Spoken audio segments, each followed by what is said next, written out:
Hi DJ Moon, tawagin mo na lang akong Ria. 3 years akong naka-move on. Iniyakan ko siya. Inilaban ko siya. At nung natututunan ko na kung paano maging buo ulit, bigla siyang bumalik. Sabi niya, tayo na ulit. Sabi niya, na-realize ko na ikaw pa rin. At ako tanga, naniwala.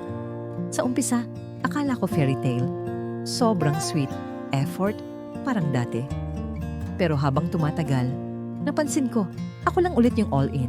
Siya, parang may kulang, parang may ibang iniisip. Hanggang isang gabi nakita ko, may kachat siyang bago. Nag-break daw sila dati and guess what?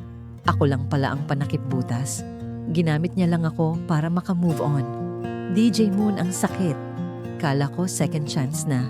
Yun pala, second time lang na mas masaktan. Ria, may mga sugat talaga na kahit ilang taon mo nang tinakpan, isang kamusta lang mula sa ex mo, balik ulit sa dugot kirot. Akala mo healed ka na? Pero hindi mo pala namalayang nostalgia lang yon. Hindi love. At sa bawat, baka this time na ibinubulong ng puso mo, may kasamang panganib. Na baka hindi mo siya namimiss, kundi yung version yung dalawa na hindi nababalik. Ria, hindi mo kasalanan na naniwala ka ulit. Kasi mahal mo eh. Minsan, love really does deserve a second chance. Pero hindi sa taong unang beses pa lang, hindi na marunong mag-ingat. Ginamit ka niya? Oo.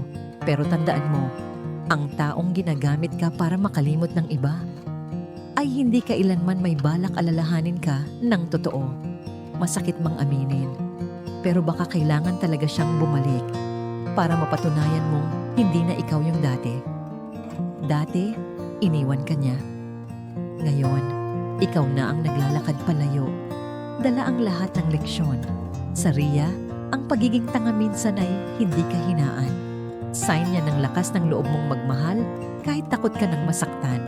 Pero ngayon na naramdaman mo ulit ang pait, panahon na para piliin mo na ang sarili mo.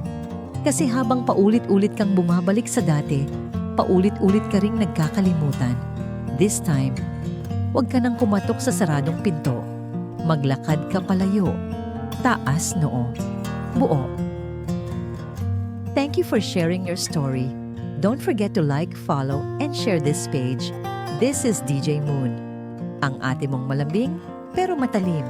Soft hearts, sharp truths, and midnight talks. Tara, kwento mo.